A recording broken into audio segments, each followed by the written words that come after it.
गुरुर्ब्रह्मा गुरुर्विष्णु गुरुर्देवो महेश्वरः गुरु साक्षात् परं ब्रह्म तस्मै श्री गुरवे नमः तस्मै श्री गुरवे नमः तस्मै श्री गुरवे नमः.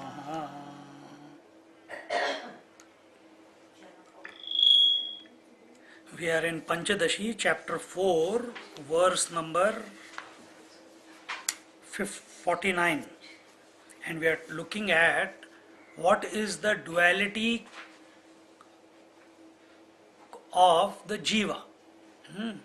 And here it was told that there is two types of duality. One is the Shastriya Dvaitam and Ashastriya Dvaitam. So that duality which is sanctioned by the scriptures and that duality which is not sanctioned by the, which is not sanctioned by the scriptures. And it was told that the Shastriya Dvaitam, the duality as sanctioned by the scriptures, it actually helps us to move towards purification and self-realization, whereas the ashastriya that we are going to talk about now, it was told that this ashastriya is again, where are we? It was told that this ashastriyam duality or duality born due to non-following of the scriptures, scriptural injunctions.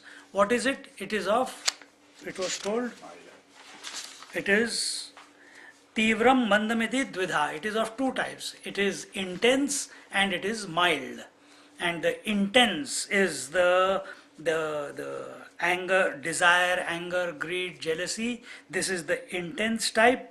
And the mild type is the imaginations, the fanciful imaginations that an individual goes through in his life. He is sitting here listening, and as I say fanciful imaginations, you are thinking, how do I imagine fancifully? And that itself is fanciful imagination, because it's taking you into a different non-existing reality. So here it was told in the 49th verse, Ashastriyamapi dvaitam tivram mandamiti dvidha kama krodhadikam tivram manorajyam tathetarata. The ashastriya dvaitam, the one unacceptable to scriptures, is also of two types, intense and mild. The intense type includes the desire, anger, etc., while the mild type includes the habit of mental projections and habitual thinking. So what should the seeker do about these two types of ashastriya dvaitam? What should he do about these unacceptable duality by the scriptures? Ubhayam tattva bodhat prag, ubhayam tattva bodhat prag, nivaryam bodha siddhaye, nivaryam bodha siddhaye, shama samahitatvam cha, shama samahitatvam cha, sadhaneshu shrutam yataha, sadhaneshu shrutam yataha. It's told that ubhayam means both. These both types of ashastriya dvaitam should be rejected before the knowledge of the truth for getting self-knowledge. So before liberation, before self-realization, these two need to be rejected, otherwise they can act as a impediment in a continuous abidance in the truth, because control of mind and single pointedness are known to be the means of self realization. We have seen it many places that single pointedness of mind is only possible after you have controlled your senses, isn't it? So once we have controlled our senses, then we have controlled our mind. And once we have stopped our mind to become multi-pointed, it will become single-pointed. And that single-pointed mind alone is qualified to know the truth. We saw that in Yoga Sutra. It was told Mudha Mana, Vikshipta Mana, Kshipta Mana, Ekagra Mana and Niruddha Mana. 5 types of mind were told. Dull mind, agitated mind, restless mind or agitated mind. Then third was distracted mind. Fourth was single pointed mind. And the fifth was no mind. So out of these, the first 3, the dull mind, the agitated mind and the distracted mind, these are not qualified to know the truth. No mind is also not qualified to know the truth. The fourth one, the single pointed mind, that alone is qualified to know the truth. Not only Bhagavad Gita confirms that, but also the Yoga Sutra is also telling us the same. And many other scriptures speak the same language. Ubhayam nivarya, both these types of dvaita, duality, should be rejected. When should they be rejected? When should these be rejected? Just before realization? No. Before the study of scriptures, they need to be rejected. Tattva bodhat prag. Prag means before. Before what? Tattva bodhat. Before the knowledge of the truth. So, you know the truth at 2 levels. One is direct experience of the truth, and the other is intellectually you come to the clarity that there is a truth. That's why we are doing satsang, isn't it? So here it is told, before launching on the study of the nature of Brahman, it is essential to give up both. Meaning what? At this moment, if I am sitting with and I start contemplating on the truth, that the truth is the self alone, truth is infinite, I must not start imagining the truth to be some object of that I can apprehend. I should not go into my mind and start creating a situation which will bring about that when I realize the truth it will be like this. No. I should not have anger, greed, jealousy, hypocrisy, arrogance. I must give all that up. Because with anger, if I approach the truth, it is not going to come. With jealousy, other people are coming to know the truth. I am not coming to know the truth. You will never come to know. Envy, forget it. Hypocrisy, that I tell people I know, but inside I am zero. Make believe to other people because they are gullible. That also is not. And arrogance, of course not. Bodha siddhaye. If one wants to know the truth, one must have the determination to reject the 2 dualities, dvaitas, while carrying out one's activities correctly and wholeheartedly. Every moment should be lived with joy. Not every moment should be lived with anger, jealousy, greed, envy, hypocrisy, arrogance. No. It should be lived with joy, because where joy is expressing, there these shadvikaras, these 6 anomalies, if we may use that word, these 6 anomalies, they do not present themselves. When you are happy, when you are inspired, these 6 do not show their face. They do not show their hood. So then what do we have to do? Whatever you do, whether you are speaking, whether you are sleeping, whether you are driving, whether you are cooking, do it with inspiration, with joy.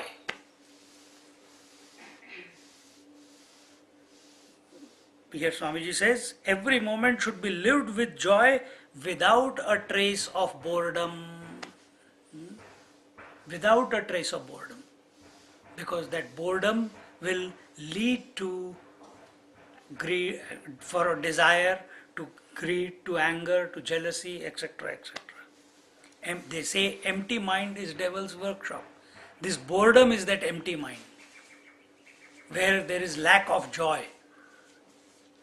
Yatah samahita yatah Shamaha samahitah tvam. This ashastriya duality, dvaita, should be totally dropped, because only that mind which is not agitated and which is single pointed is capable of complete involvement or total withdrawal. Renunciation is total withdrawal from the world. What do you mean by total withdrawal from the world? Giving zero value to things and beings in the world. Giving zero value to past and future. Giving zero value even to what is going on in the present. And yet living in an inspired mode in the present moment. This is what is told. Oh my God, it is very difficult. Yes, it is. If you think it is difficult, but we have to keep moving in that direction. Wherein we wean our mind away from anger, greed, jealousy, etc., etc. We wean our mind away from habitual thinking by default processes, and that is possible only through alert living and vigilant living. And how do you bring this about? It's very draining if you have to be alert all the time. The best way to be alert is be alert about the self. Be alert about the conscious principle. The more we are alert about the conscious principle, to that extent all these distortions in our mind, they will start getting sublimated. You will grow out of them. Sadhaneshu shrutam, the shrutis, that is the scriptures, consider such a mind composed and with full concentration as best qualified for spiritual unfoldment. These two qualities, shama, absence of desires, etc., and samahita, absence of imagination, are essential prerequisites. So one must not fanciful build castles in the air. Why? What happens if we build castles in the air? We are imagining an event in the future, because fanciful imagination is always about the future, which has not happened yet, which has not become present. I want to go to India, I want to go to Kailash, I want to make that dish, I want to. It's always about future. It has not become present. Reality is present only in the present moment, not in the future. So this problem has to be curbed.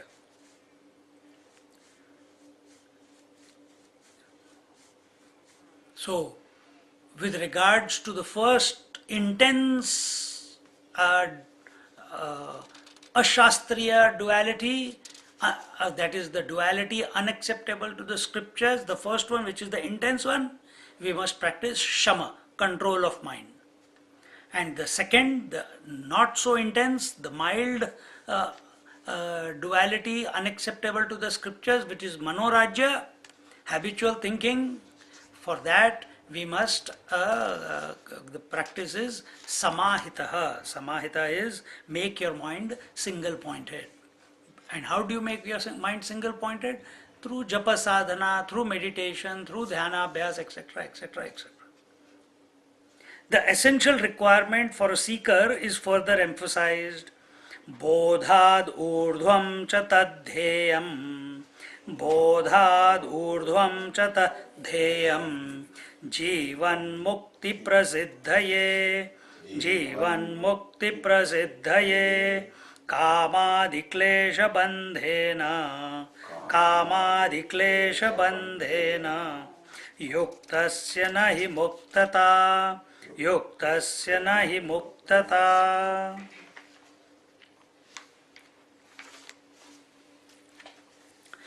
Even after self-realization, these two are worthy of rejection for getting firm abidance in the Jivan Mukti state or the liberated state.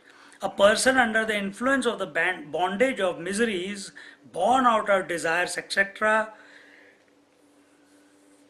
is not meant for Jivan Mukti or liberation indeed. So again, reiterating what we said in the previous verse, Kama, Krodha, Lobha, Moha, Mada, Matsarya, anger, greed, jealousy, envy, hypocrisy, arrogance, these have to be removed by control of mind. Manorajya, the less intense, they have to be removed by dhanabhyas, meditation.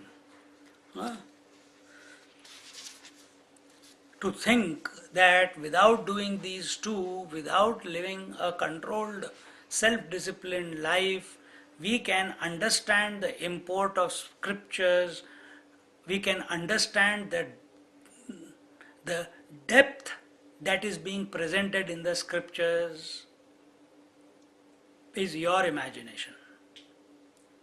Without the purification of the mind, of the anger, greed, jealousy and the habitual thinking, one cannot dive deep into the scriptures. It will be a superficial understanding. Even after so bodhat ardvam cha jivan mukti prasiddhaye. Even after attaining tattva jnana, even after attaining the knowledge of the self, for being forever established in that state of oneness with Brahman, that is, for being a jivan mukta purusha, meaning for being a liberated, remaining as a liberated person, tadheyam, these two types of dvaita deserve to be rejected. See? Because why? Because kamadi klesha bandhena yuktasya muktata nahi. Because wanting, seeking, planning, undertaking multifarious projects which are only playground of kama, krodha and similar passions, these are not for him who wants to remain stabilized in jivan mukta ananda. See? So understand this a little bit more, that these two, the intense and the not so intense, they need to be rejected even after a person is liberated. But a liberated person doesn't need to do anything. We say that, isn't it? If you came to Yoga Vashishta retreat, there are 4 stages. Once a person comes to know the self, there are 4 stages. Just like here it is, you come to know that you are the witness, you are not the body, then 1, 2, 3. 3 stages are there, plus this 4. Similarly, in the 7 steps of in Yoga Vashishta, the last 4 steps are the person knows himself. But in order to come to the 7th step, he has to maintain an alertness. See? A person who is married, he has become a husband or a wife. Then that commitment to the partner has to be there. If you are still seeking joy, thrill from outside world, eventually that marriage that was that you were a part of, it will turn into a divorce. Why? Because rather than interested in your partner, you are interested in everything else or in everyone else except your partner. Not ready to do anything, not ready to sacrifice anything. See? And then fights will begin, then arguments will begin, then competition will begin, then you will start comparing the partner with other people. Then continuously there is agitation. And that agitation will eventually lead to divorce, to separation. See? If you understand this example, exactly the same. You have come to ascertain that you are that reality. If you still entertain the thoughts of the world,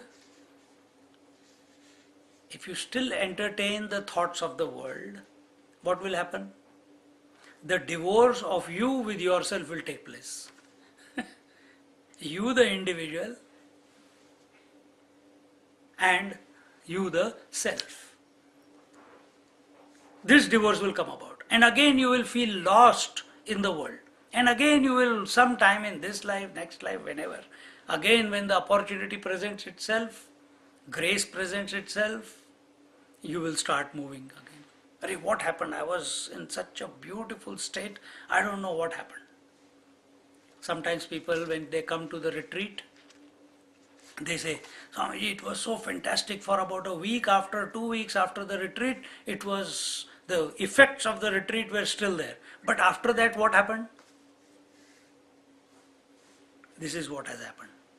That you have given importance to the world.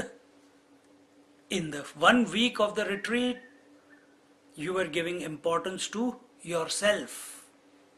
You were not giving importance to the world. You didn't care what was going on in the world. No newspaper, no TV, no radio. Only from morning till evening meditation and scriptures and studies. See? So your mind is saturated with the thought of the self.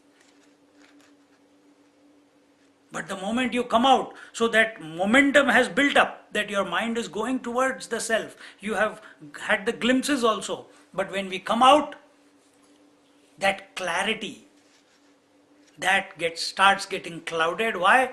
Now the thoughts of the world are entering into the mind. That I have to pay this, I have to do this, I have to take the children here, I have to take the grandchildren there, I have to clean this, I have to clean that, I have to... You were doing all that in the ashram, in the retreat also, but it did not affect you because continuously you were being exposed to the, your mind was being exposed to the knowledge. But when you are in the outside world, with that experience, you go out, you want to remain in that state of mind, you want to remain in that disposition, but after some time, it's as if melting away. Why it is melting away? Because we are giving credence to anger, desire, anger, greed, jealousy, etc. And we are giving credence to the habitual thinking, imagination. This is what we are doing. Because the world demands that out of us. It's not that the world is demanding, but we feel that we have a role to play. Then play the role. Don't get affected by the role.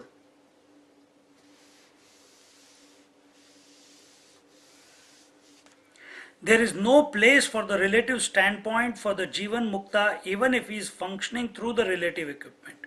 So what I said was exactly this. There is no place for relativity for a person who knows himself. If you know you are that reality, there is no question. Then if I see you, I see the objects of the world, with everything the relationship has to be of a different quality. If after knowing myself, if I still consider you to be separate to me, if I still consider you to be separate to me,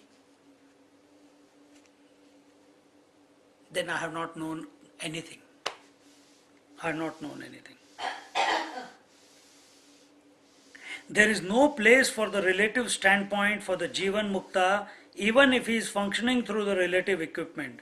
He cannot compromise even in the tiniest degree in eschewing scrupulously Kama, Krodha and Manorajyam, Sankalpa, etc. Which means he must not.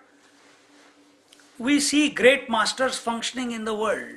Satya Sai Baba built the hospitals, built the ashram, Ramana Maharshi built the ashram. But you ask them, you built it? No. So it sounds like a contradiction that a great master should not plan, project, want, desire, and yet they are seen to be doing great projects in their life, isn't it? It's a contradiction. But what is happening in their life is the result of the total will functioning through them. They are not owning it at all. It is not their personal desire to do something or not to do something.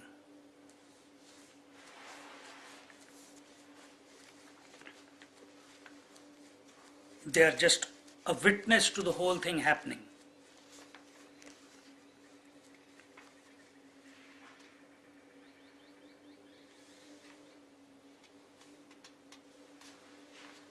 A question can be raised. Never mind if one is not liberated in this life, so long as one does not have to be born again.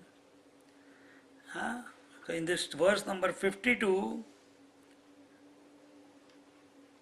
the wrong thinking that we think as a spiritual state is being told.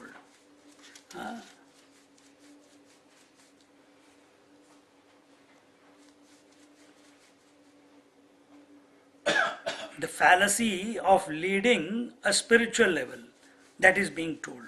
In the first line, it says, the first line of this verse is the doubt, and the second line is the answer. Jivan muktiriyam ma bhoot, Jivan muktiriyam ma bhoot, Janma bhavetvaham kruti, Janma bhavetvaham kruti, Tarhi janmapi testveva, Tarhi janmapi testveva, Swargamatrat kruti bhavan, Swargamatrat kruti bhavan. The student says, the seeker says, if I say that I am fulfilled, indeed, if I do not get the rebirth again, although I may not get Jivan Mukti, if this is why do I need liberation? If I say I am fulfilled, I got no guilt, I got no anxieties, I am absolutely content with myself. If I say that, and I say I don't want Jivan liberation, then what do you have to say this? This is the fallacy. Many people think in this manner, that I am a good person and that's all there is to it. That is not there all that there is to it. There is something else to aspire to realize in your life than just being a good person. I have never done bad to anyone, and I also do not consciously do any bad to anyone, but I do good. That is not the end game of life. The end game of life is to realize that you are the one without a second principle. You are not other than the divine. For that, I do good and I don't do bad. That is not. I'm content. I don't desire anything. I live with whatever is there. I live with that, and that's it. A lot of people come with these type of thoughts. That what's the point of who has known the reality? Nobody knows the reality. Why I should pursue that reality? I'll just be a good person.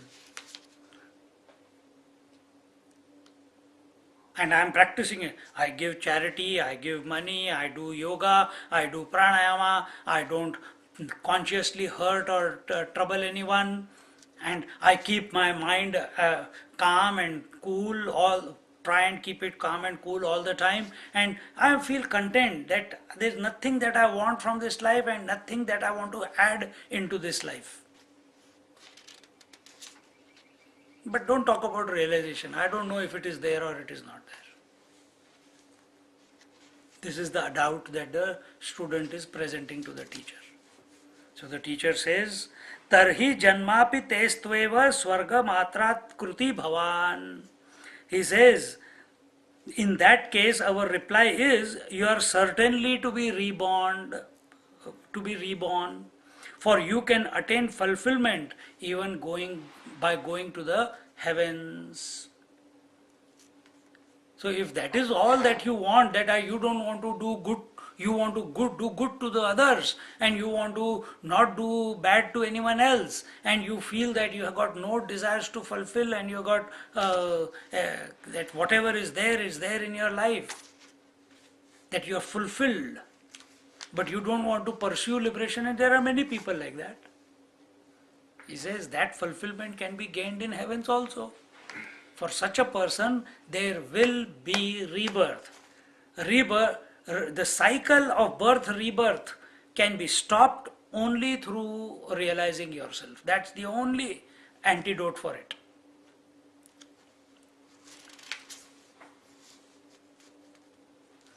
So here again, Iyam Jivan Mukti Ma Bhoot. The student asks, is Jivan Mukti cannot be attained, that is liberation cannot be attained here in this life, so be it, I am fulfilled, I don't want liberation. There are many people like that. There are many people like that. They don't want liberation. Many siddhas are like that. They come to know the self. They pray to the Lord. The Lord says, come, everything will be over. He says, no, Lord, I don't want to come and merge into you. Why? No, please, I want to do your service. You use me an instrument to spread your name in the world. Hanumanji can merge himself, isn't it? But he chooses to remain till the end of cycle of creation to spread the name of the Lord, isn't it? He will not die, but Siddhas, other Mahatmas, the devotees, great devotees of the Lord, they die and they are born again. Why? So that they can spread the word. That's the will of the Lord. They have chosen that, oh Lord, give me this. See? As long as anger, greed, jealousy, etc., as long as manorajya is there, till then duality is still maintained. It will not go away. Only through self-realization the duality will be eradicated once and for all. Aham tu janmana abhava kriti. Once self-realization takes place, one will surely get liberation from rebirth. After the body is dropped, that is, one will get videha mukti. So long as one is not keen on getting mukti in this life itself, it is not necessary to reject kama, krodha, manorajya, etc. So basically, he is looking for an easy way out. He wants to enjoy. What is life without anger, greed, jealousy? It's the spice of life. You have heard these statements? It's the spice of life. Why should I reject anything? That is also part of life.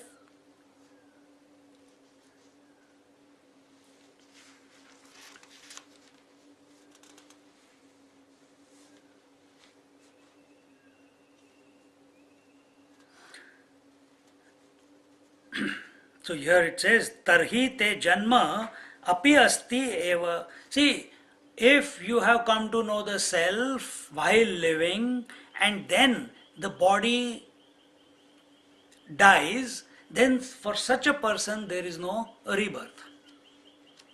Only for such a person there is no rebirth. But if a person is not seeking to know the truth,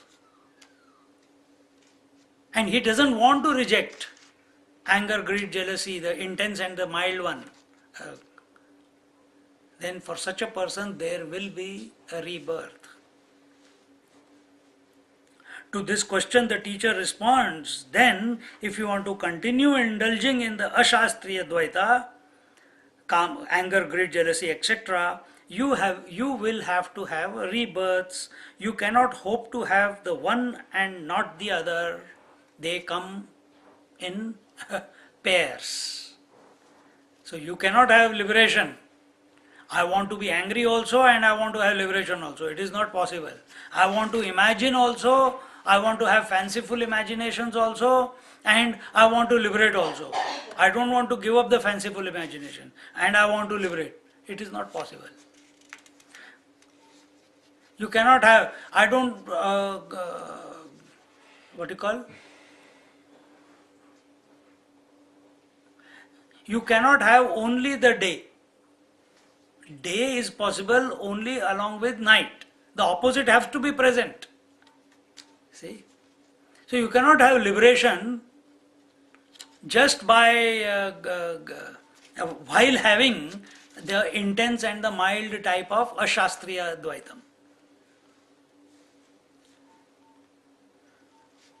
So the teacher is saying, Swarga matrat kriti bhavan. He says, at the most, you can expect to go to heaven. Even if you are having anger, greed, jealousy and manorajya, what you can expect is, you can go to heaven.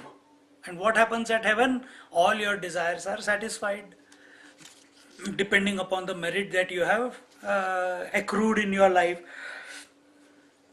And once the reward for the good deeds done in this life is enjoyed, all the dormant desires and sankalpas carried with the jiva will propel you back to another birth. So all the subconscious impressions that are still unfulfilled, they will propel you back to the earthly plane. How they will propel you back? By giving that particular jiva another body.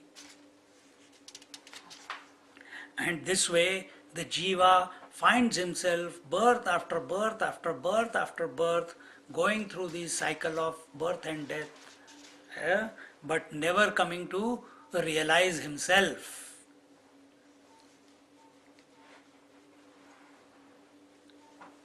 The limitations of the joys in heaven are stated. Kshayati shaya doshena, kshayati shaya doshena, Swargo heyo yada tada, Swargo heyo yada tada, Swayam dosatamatmayam, Swayam dosatamatmayam, Kamadi kim na hiyate, Kamadi kim na hiyate. If the heavens are worthy of discarding on account of their association with specific limitations of being perishable, the abode of all blemish, wish, desires, etc., why one should not reject them? In other words, the heaven, the experience of heaven, the fulfillment of heaven is also worthy of rejection. Why? Whether you like it or not, you reject it. The reasons given are that yada swarga heya, it is not really worth desiring because it has two shortcomings. What are the shortcomings of going to heaven?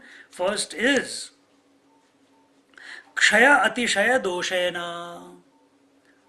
The first is the heaven is not eternal, it is only a relative plane. So why heaven is a relative plane? Because you are not there yet, and one day you will get there and you will not be there permanently, and you will be again propelled back to the earthly plane in a new body. You can't stay there permanently. And what is the second reason why the heaven is not desirable? Because there one enjoys the desires to the full, but there is really no freedom from karma. There also you have to work. You have to not work in that sense, but why there is no freedom from karma? Because the subconscious impressions which were created in your subconscious mind because of the karma, they do not become free in the heaven. They are still there, and they will become the cause to propel you back into the earthly plane. And therefore, and because of the extreme enjoyment, the punya merit is exhausted sooner or later, and thereafter the jiva has to return to the mortal plane of existence. And this is the cycle, and this is the dosha, this is the defect in desiring heaven. Why? First, heaven is a relative plane, and the second, even though it can satisfy certain desires, but not all your desires. The number of desires that you can satisfy in the heaven is directly proportional to the merit that you have accrued in your mortal plane. So, the quicker you satisfy your desires, the quicker your merit finishes. And once the merit is finished, boom, there are still subconscious impressions there. They propel you back. And in this way, tada swayam doshatam atma. So therefore, the desire to go to heaven is also worthy of rejection. Do not think that going to heaven is the ultimate goal. It is not. Realizing yourself is the ultimate goal.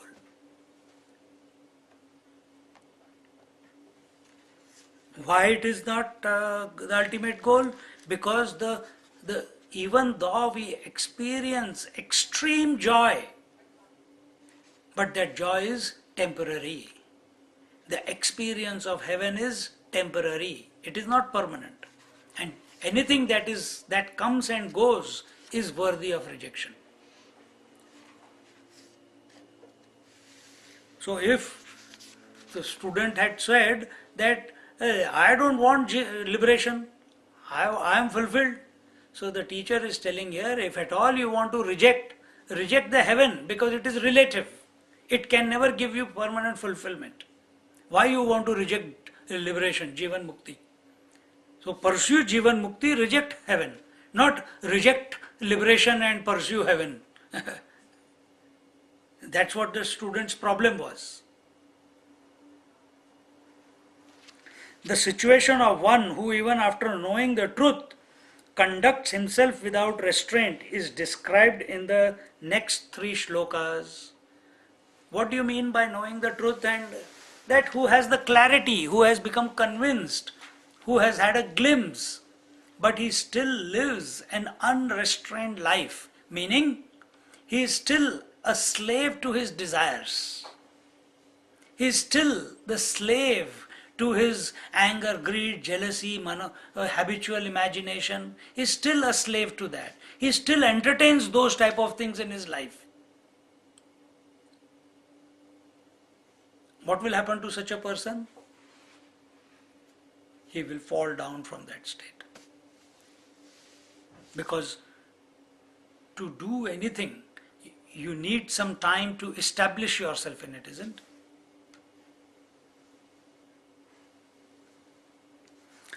Tattvam buddhvapi kamadhin, tattvam buddhvapi kamadhin, nishesham na jahasi chet, nishesham na jahasi chet, yatheshtacharanam te syat, yatheshtacharanam te syat, karma shastrati langhinaha, karma shastrati langhinaha.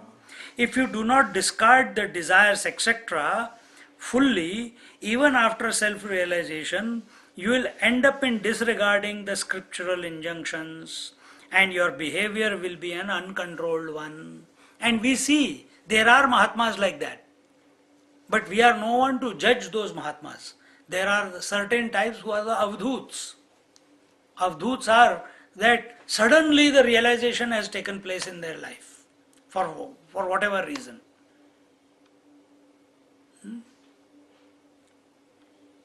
And they no scriptures can tell. There is a statement that scriptures say we cannot define how a realized person should or should not live. So if you take the Mahatmas like Shirdi Sai Baba, if you take the Mahatmas, who is there? Namaskar. Oh, ho, ho, ho. Come in, come in, come in. Come in, sit down. Oh, she's grown. Yes, she's grown. Sit down, sit down. Come, sit down. Mom is also there? Yeah. Come, tell her to come and sit down here. Come in. There's a chair there. Huh? So, tattvam buddhvapi kamadin nishesham na jahasi chet yatheshtacharanam te syat karma shastrati langinaha. If you do not discard the desires, etc., fully, even after self-realization, you will end up in disregarding the scriptural injunctions and your behavior will be an uncontrolled one. So realized masters, scriptures cannot say how they live or how they should live.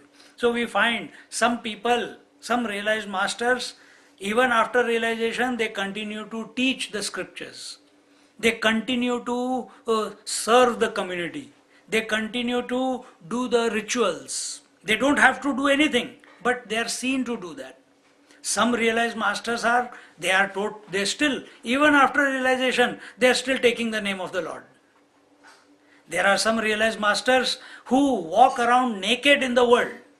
They are not concerned about their body, they are not concerned about the world. They will defecate anywhere, they will eat from anywhere. Gajanan Maharaj was there in Maharashtra. In someone's house, one puja was going on, and after eating the food on those leaf plates were being thrown outside the house.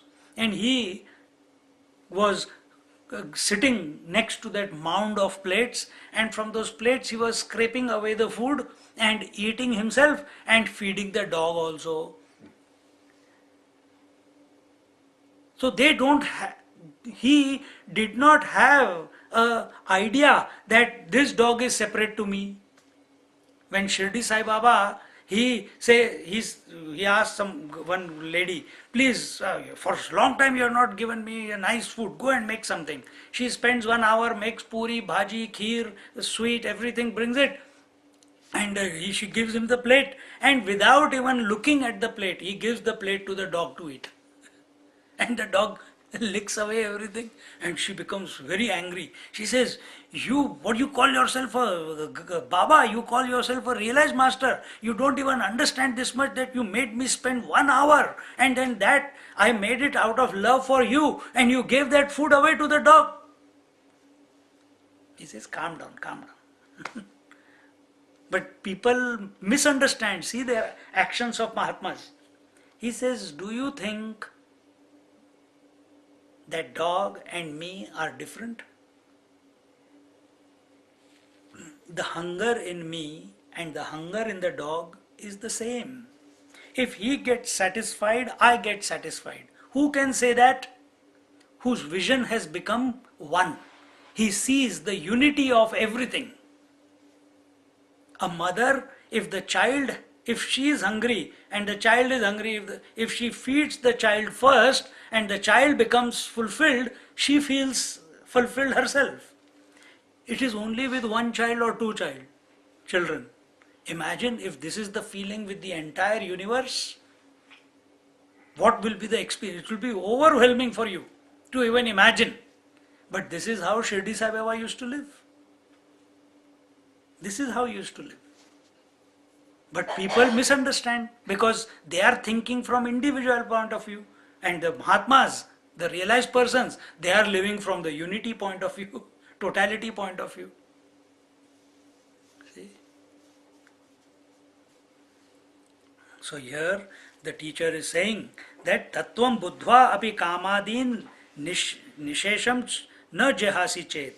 If even after knowing the truth you do not want to drop totally the ashastriya advait such as kama, krodha, manorajyam, etc., then you will slide back into licentious behavior. This is told not to those great masters who are already established. It is told to us who are seeking that state of realization. don't have a mindset which says, I can continue to have anger, greed, jealousy, hypocrisy, envy, arrogance. I can continue to imagine fanciful imaginations in my mind, and yet I will come to know the truth. You will not be able to come to know the truth. Because all these tendencies, they take you into many thoughts. It will be explained. Anger, greed, jealousy, all that will come now. He will explain in detail. So then what should we do? What we have to, how we have to live? You have to live a disciplined life. What is disciplined life? Self-imposed discipline. Isn't it? Mummy has made in our Diwali time so much nice food. Things are coming, fried things are coming. You can eat or eat. But you discipline yourself every day, one laddu, every day, little bit of fried stuff. Because if I overdo it, I will start getting boils and bad, bad stomach, etc., etc. So I have to be careful. Your self-discipline is that every night you go to sleep so that you are fresh in the morning, isn't it? But if you say, no, today is the day, I don't know if tomorrow I'm going to be alive or not. Let me spend the whole night watching movies. And next day, I don't know what happened. I was watching movie and I kept watching movies. I'm taking a day off from the school. Not possible. You'll have to face the consequences. So when you live a self-disciplined life, getting up, and self-discipline is the nitya naimittika karma. There are certain things that you should do on a daily basis. What are they? You should get up at the right time, you should take bath, you should clean your room, you should do your meditation, study the scriptures, do whatever duties are required to be done during the day.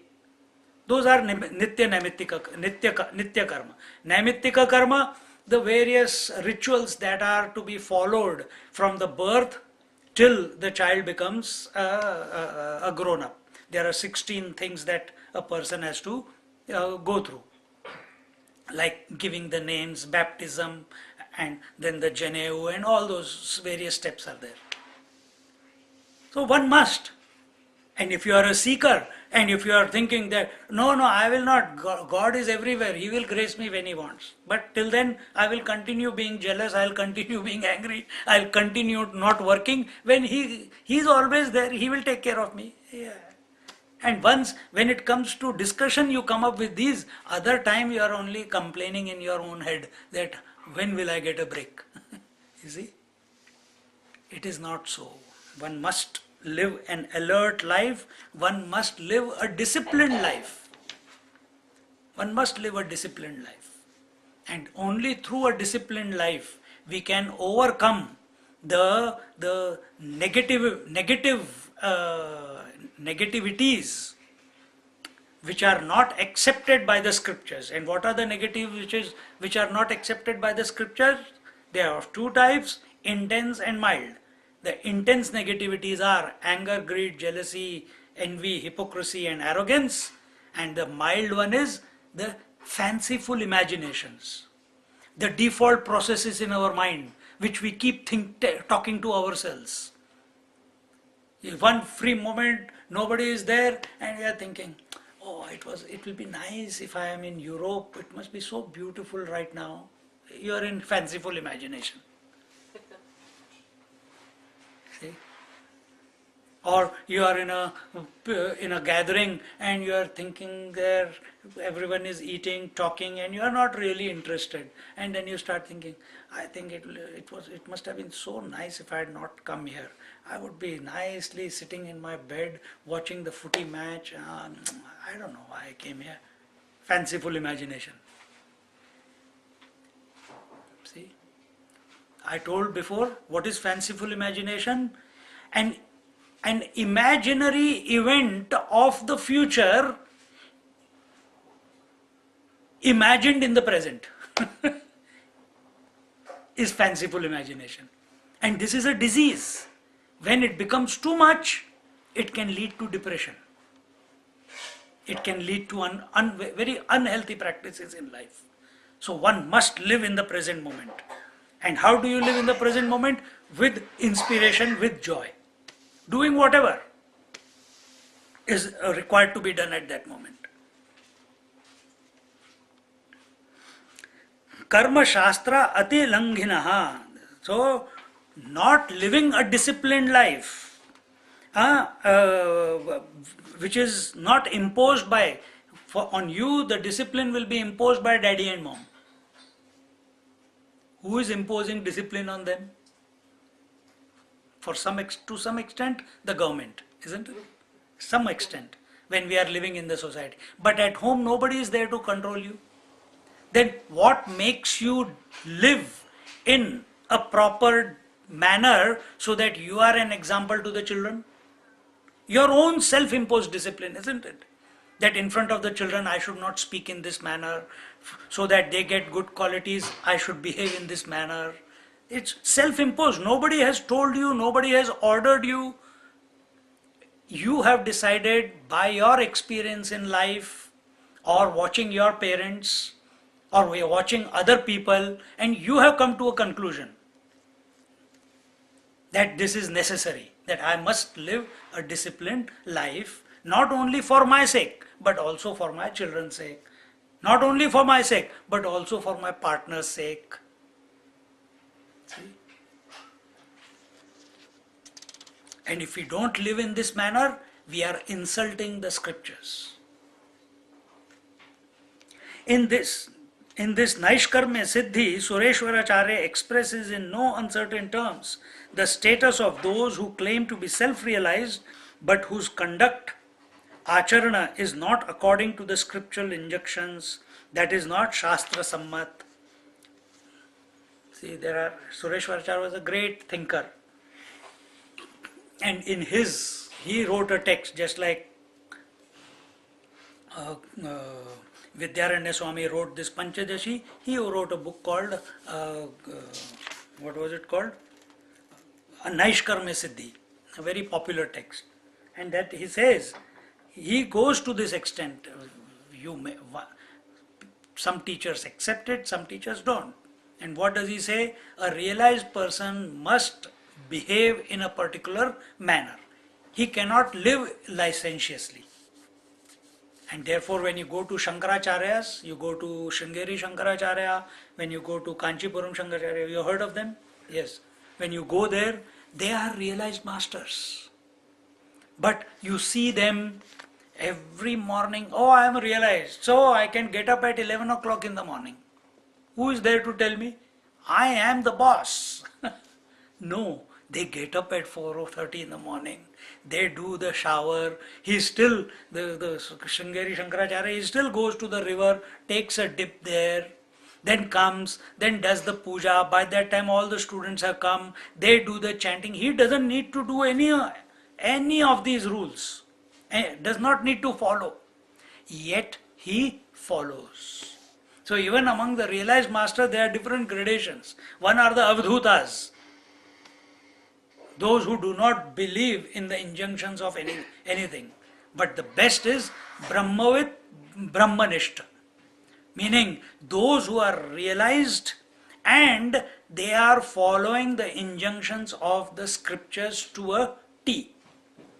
They are the best. They are the epitome of the realized masters. And these are the people you find like Shankaracharya, like Adi Shankaracharya, realized. But they still follow the rules of the scriptures and they continue to live that till their body leaves them. And in this way, Buddha Dvaita Swatatvasya Yatheshtacharanam Yadi Shunam Tattvadrusham Chaiva Ko Bhedo Shuchi Bhakshane. After the discovery of the non-dual self to be one's own nature, if one has uncivilized and uncontrolled behavior, such as eating impure things, what is the difference between the dog and a man of wisdom? See, a realized, I have not read anywhere, but realized masters, whatever biographies, I read quite a few biographies, none of the masters, after having realized, they ever drank alcohol, they ever ate meat. Yet there are types, there are aghori types. They come to realize, they drink and eat. But then out of them, anger also is at the tip of, in a moment they will become angry. In a moment they will curse you. In the moment they will hug you. So those are different types. But so here it is told that the idea is that if you are a seeker of the truth, not even a moment should go by when you are not alert with regards to your own discipline. You have to live a disciplined life. Continuing the thought, bodhat pura mano dosham, bodhat pura mano dosham, matra klishnasya thadhuna, matrat klishnasya thadhuna, अशेषलोक निंदा चेती, अशेषलोक निंदा चेती, अहोते बोध वैभवम, अहोते बोध वैभवम. You suffered due to the defects of mind before realization, and now after self-realization you are being censured by the world because of uncontrolled behavior. O great one, what a glory of your self-realization. We see, before realization, your mind is totally in a mess. You want fulfillment. You have given up the desire for the world. You have given up the desire for the heaven. You have come to know that you are the self. There is no doubt. You are having the glimpse, clarity, and therefore you have renounced the world. And you have lived for a long time in the contemplation and abidance in the self. And then again you come back into the society. I'm giving example. And then because there is no self-discipline, you find people, you are taking advantage of the people, you are illegally, you are soliciting money from the people. You are, because of the dress you are wearing, because of the clarity of the mind that you have, but that clarity is kept on one side, but the urge that I must do something in this world, at a drop of a hat you are angry with someone, at a drop of a hat you are cursing someone, at a drop of a hat you tell someone, come on, do this for me, and they have got no other choice. We see these type of people, Mahatmas also. So he says, what is the difference between you and a dog? This is not the behavior of a realized person. So he says, O great one, what a glory of your self-realization. A realized master must be an inspiration to people, not a object of censure. You see, whom do we talk about? Whom do we talk bad about? Who is not following a disciplined life? Who is having anger, greed, jealousy, etc., etc.? Who is taking advantage of other people? Such people we talk bad about, isn't it? Now, this is the worldly way of living. Now, a person has come to realize himself, or a person is living a life of renunciation, and then as a renunciate, he is still manipulating the people, manipulating the society, manipulating the emotions, so that there is personal gain for him or her. Then what is the difference between you and the other people? People will censure you, people will talk bad about you, people will avoid you. See? So, what you should do? What should this person, once he has a clarity, he knows the goal is the self and I am that self, then what this person should do? He should practice Pratipaksha Bhavana. Pratipaksha Bhavana means he must practice finding fault in everything. We are experts at finding fault in other people, isn't it? You must be finding fault in daddy and mom. Dad and mom must be doing the same to you. This is normal. We find the fault in someone else's driving as we are driving. No person who's sitting in the car next to you ever can say that you are a good driver. He has to comment on something. Turn right, now press the brake, press the accelerator. Pratipaksha Bhavana. This is our habit. So now if you have this natural gift of finding fault with everything and everyone, why don't you start finding fault in everything and everyone, in the sense not to tell them, but find fault with the desires of your mind. If your mind is wanting to do something, what will you do by wanting it? Whatever, if you want that, then again another desire will come, then you want another laddu, then you want another ice cream, then you want another chocolate. There's no end to this. This is Pratipaksha Bhavana. Now you are not utilizing that ability on the outside world, but you are applying it on your mind. Because we have that ability of finding faults. But you apply it on yourself. Why? Your goal is clear that I am of the nature of spirit. I am of the nature of light. I am of the nature of reality. The divinity and me are not separate. So now to remain in that frame all the time, remain in that state of being all the time, I have to reject everything that seems to take me away from myself. Example, you are married to your partner. He demands, not demands, I shouldn't use that word. You love the partner, but the moment a child comes, you are forced to stop taking care of him and start taking care of the child. Isn't it?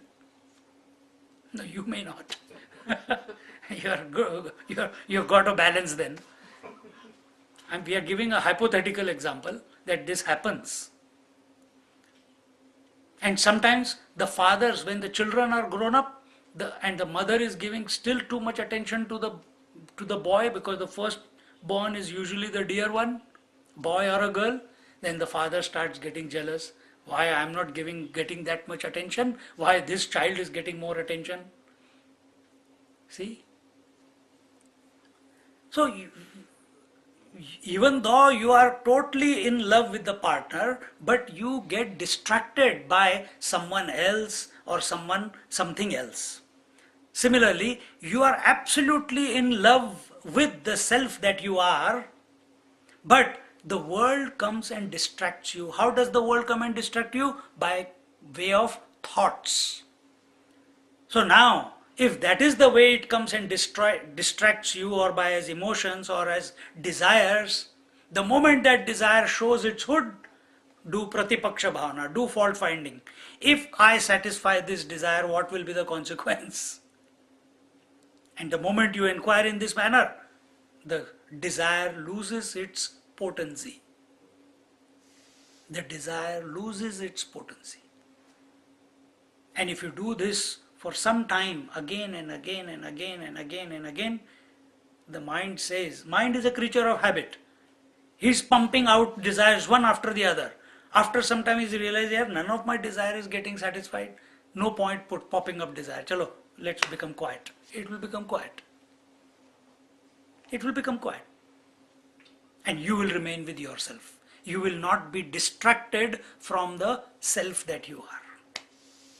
And this is what is told here, that by this technique of Pratipaksha Bhavana, the negative points of an argument are shown in such a way that one drops it out of disgust Again and again, by focusing attention on the drawbacks and shortcomings, one develops dosha drishti towards the object. This is what the government is using. You, taking the packet of cigarette, showing some gross images on it. He says smoke, but the moment you look at the instead of smoking 10 cigarettes, you will smoke only one. Because every time you take out, you are seeing the cancerous photograph on it, isn't it? Now they are doing the same thing about the media campaign is going about drugs.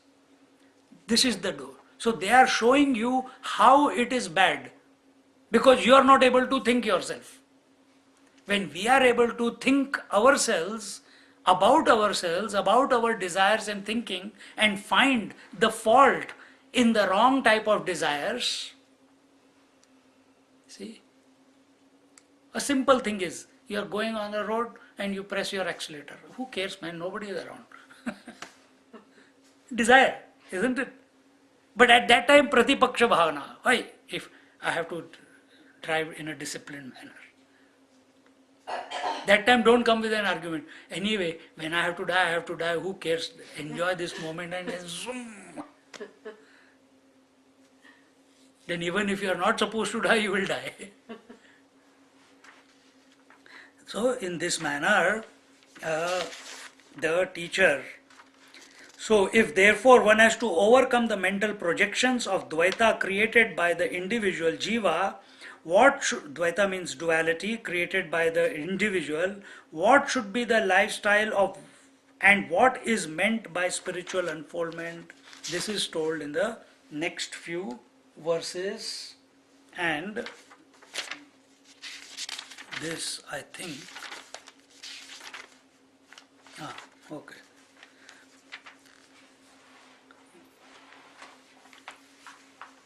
So what is told? So what is to be done? Vidvarahaditulyatvam ma kankshis-tattva vidbhavan sarvadhi dosha santyagat lokai pujyasva devavata. O great one, pujyasva devavata, O great one, who wants to realize the self, don't desire a life similar to that of lowest swine after self-realization. On the contrary, renouncing all the defects of mind, desire, etc., become worthy of worship like God by the world. See?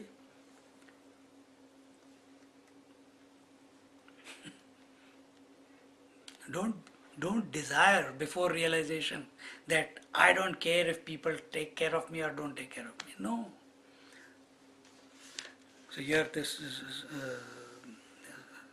Swamiji is saying, very often spirituality is misunderstood to be a mortification of the flesh, and therefore there is an inclination to subject the body to various forms of hardship, such as exposure to cold, heat, hunger, etc. Limitation of what is the unconscious and spontaneous expression of the total absence of body sense is only a caricature of spirituality, and therefore you see during Eid and all, the Muslims, during Muharram, they take those chains and they hit themselves on the body.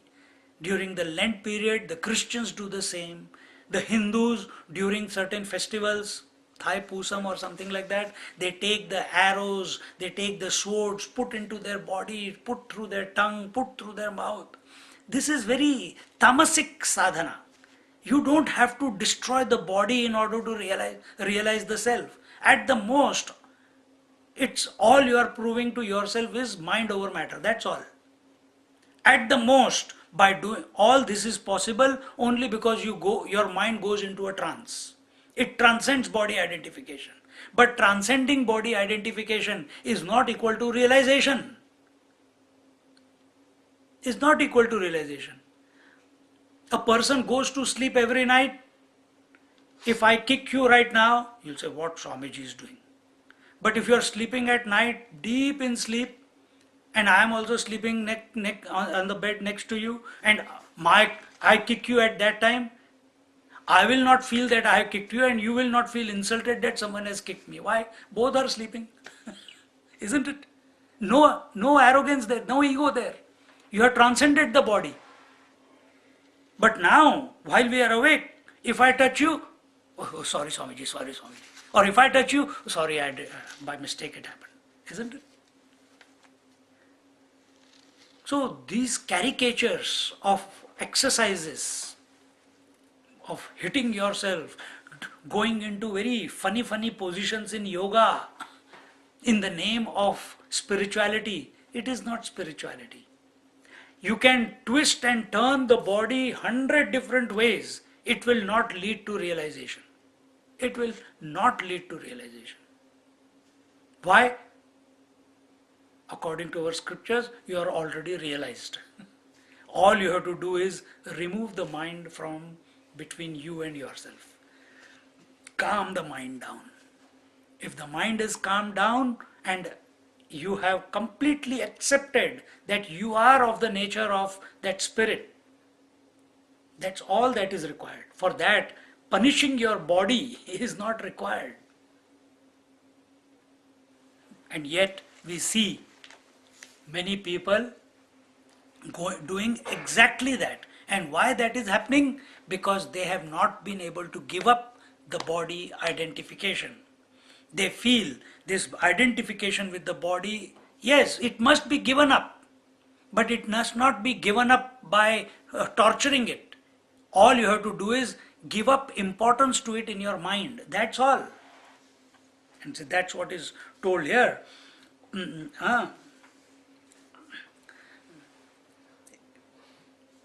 Therefore, Tattvavid Bhavan, oh, you who want to be self-realized, do not imagine that living like a pig in dirtiness and filth is spirituality. Living in spirituality, a purified person, a person whose mind is purified, you will find everywhere around him there is neatness, there is hygiene, there is cleanliness. Not only in the physical aspect, but also in the mental aspect. When you approach any great master, you will not find your mind agitated. You will mind just coming in the presence of the teacher, your mind will become calm. See, that is the effect. So don't, here the teacher is saying, do not imagine that living like a pig in dirtiness and filth is spirituality. But Swamiji, just now you gave an example that master was there and he was eating the scraps from the leftover food and feeding the dog and feeding himself, and the same water which was passing through the gutter, he was drinking it. But that's only one part of the story I told you.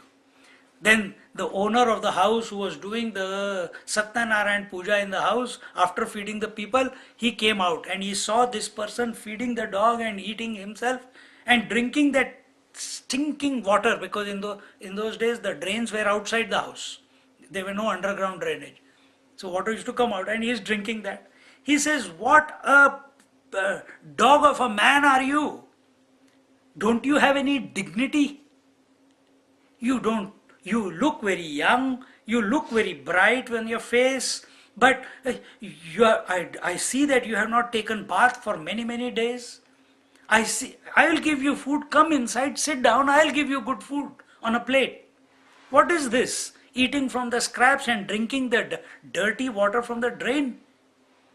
He looked at him. He says, dirty water? This is Ganga. That murky water which was flowing through the drain, he picked up like this and showed it to him. It was crystal clear. He says, you want? See? You want it? He got disgusted and he went in. And this fellow, Gajanan Maharaj, he got up and he started walking. He went away. But when he went in, the thought of this fellow would not leave him, because he saw the brightness in his eyes. And he kept thinking. And he was forced to come out and again look for him. And some other force pulled him. I must find that fellow. I know he looked like as if I said so many words, said so much good and bad to him, but I think I must go and apologize to him because there was something different about him. And he kept searching for the whole day and he didn't find him. Then in the evening, he saw him sitting under a tree, banyan tree. He says, and from there that is the first time Gajanan Maharaj is discovered by this gentleman. And slowly, slowly, slowly, he becomes a phenomena to be revered in quite a bit of area in India. Maharashtra, Karnataka, Andhra Pradesh, Gujarat. So scriptures always talk in contradictory language. They never tell you something straight. Always. This side also, on one hand the scriptures say we cannot say anything, dictate anything, how should a realized man live or not live. On the other hand, another scripture is saying, a realized person should not live like a pig, he should live like a disciplined human being. Importance is given to such physical aspects because one is still at the level of body alone. And therefore, the tapasya in the spiritual practice need not be matter oriented. Whatever the circumstances we are placed in, to take physical discomforts and shortcomings in the stride constitutes the tapasya. That is the austerities to remove excessive attention to matter. Therefore, see, there was one Mahatma, he started in Australia, he started a huge organization called Satyananda Yoga, if you have heard of it. And eventually he went, he's got a big ashram in Bihar and all. And there, after the study, after doing such a big, for 20 years, he initiated so many people, so many schools, so many universities, so many deemed universities, a big, big, big organization. Towards the end of his one day, suddenly, he said, enough. And he went and built a small hut away from the palatial house that he had, about 12-13 kilometers away in a jungle, and he just a thatched hut. And he says, except you and you, nobody else is allowed to come and see me. And what he used to do for 8 years in that in the old age, after I think he was 60 or 65, for 8 years he did tapasya. What tapasya did? Austerity. He put for 8 hours every day, he put 4 fires, and the 5th fire is the sun, and he will sit in the middle and he will contemplate on that is his tapasya. After doing that for few years, he even got disenchanted with the whole thing. He says, this is enough. I think the answer to everything is taking the Lord's name. And after that, till he left his body, which was few years ago, he chanted Ram, Ram, Ram. See? Tapasya, austerity. Why was he doing the austerity? I am no one to judge. But austerity is done so that we can grow out of our attachments. So that attachment is either of the body or of the mind. We want to get rid of it. But the easiest way to get rid of attachment to the world, to the body, to the mind is contemplating on the divine alone. Accepting once and for all. If scriptures are saying you are the self, accept it, there is no question now. No, but how can that be? We are trying to disprove the scriptures. We are telling, no, Gita is wrong. How can it be? My experience is I am a husband. But you are also a man. Husband came later. Husband is only in your mind. Husband becomes miserable. Man does not become miserable. Similarly, the individual becomes miserable. The real, that spirit, never becomes miserable. Because individuality is only in the mind. You go beyond the mind, the spirit starts expressing. And And why has individuality come about? Due to identification with the body. So what is realization? Disidentify from the world, or too many things. Disidentify from the body. But how? Disidentify from the mind. How? Contemplate on the spirit, disidentification will automatically take place. How is that possible? A very beautiful example. It comes in many scriptures, Upanishads. When you are going to sleep, every night, tonight also you will go to sleep. When you are going to sleep, you are thinking of the sleep, and everything that you did during the day, or all the jobs that you have to finish tomorrow, all the projects, all the responsibilities, duties, slowly, slowly, slowly, slowly, slowly drop their sway on you, isn't it? Because you are thinking of the sleep. So as you are thinking of the sleep, the data in your mind is becoming less and less and less and less and less. And even if one thought is there in the mind, you have not gone to sleep. And when you have gone to sleep, there is no thought. So did you try to give up? Now I am going to sleep, so I will now drop the job. Now I will drop the family. Now I will drop the clothes. Now I will drop the living room. Now I will drop the all the doors. You don't think in this way. It's automatic, isn't it? Similarly, when you think of the divine, the spirit within you, everything will automatically start dropping away without any friction. But if attachment is there, there will be friction. But if you are in love with the spirit or the Lord within your heart, then this withdrawal from the world, from the body, from the breath, from the mind is effortless. And in this way,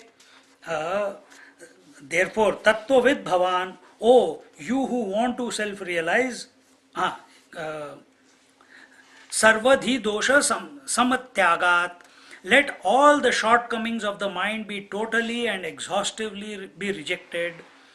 The dhi dosha, and what are these shortcomings? Anger, greed, jealousy, envy, hypocrisy, competition, comparison, arrogance. These are the shortcomings of the mind. And in this way, a person who has completely rejected these six shortcomings, kama, krodha, lobha, moha, mada, matsarya, anger, greed, jealousy, envy, hypocrisy and arrogance, such a person starts shining and becomes a object worthy of worship within the society. And therefore, a person who wants something from someone or the world, he will never be able to give up desire, anger, greed, jealousy. It is not possible. Because his attention is on the world, not on the spirit. So, these are pointers told to us so that we can correct our angle of interaction with the world, so that we can become a better person, and the best person is who is established in self. And for that, to be a better person, desire, anger, greed, jealousy, envy, hypocrisy and arrogance, that was one, and the second is habitual imagination in your mind. These things have to be dropped, and such a non-agitated person, a person who is not restless, who is not agitated, always has a smile on his face, a calm countenance, always welcoming, automatically a person who has some ulterior motive, he will always look agitated. How can I do this? How can I do that? How can I use this person? How can I not use this person? See? But if nothing has to be achieved in this world, a person automatically becomes calm and becomes a person of worship, because such a person does not fear anything. If there is no desire, there is no fear. It is the desire that I must continue, that I am as this body, which is the cause of fear. But once you are recognized you are the spirit, there is fearlessness. And and to reach this goal of fearlessness itself is the goal of spirituality. Now, this thought will be concluded in the next verse. We'll look at that in our next class. Om Purnamada Purnamidam Purnat Purnamudachyate Purnasya Purnamadaya Purnamevavashishyate. Om Shanti Shanti Shanti. Hari Om Shri Guru Bhyo Namaha. Hari Om. Just sit quietly for a minute.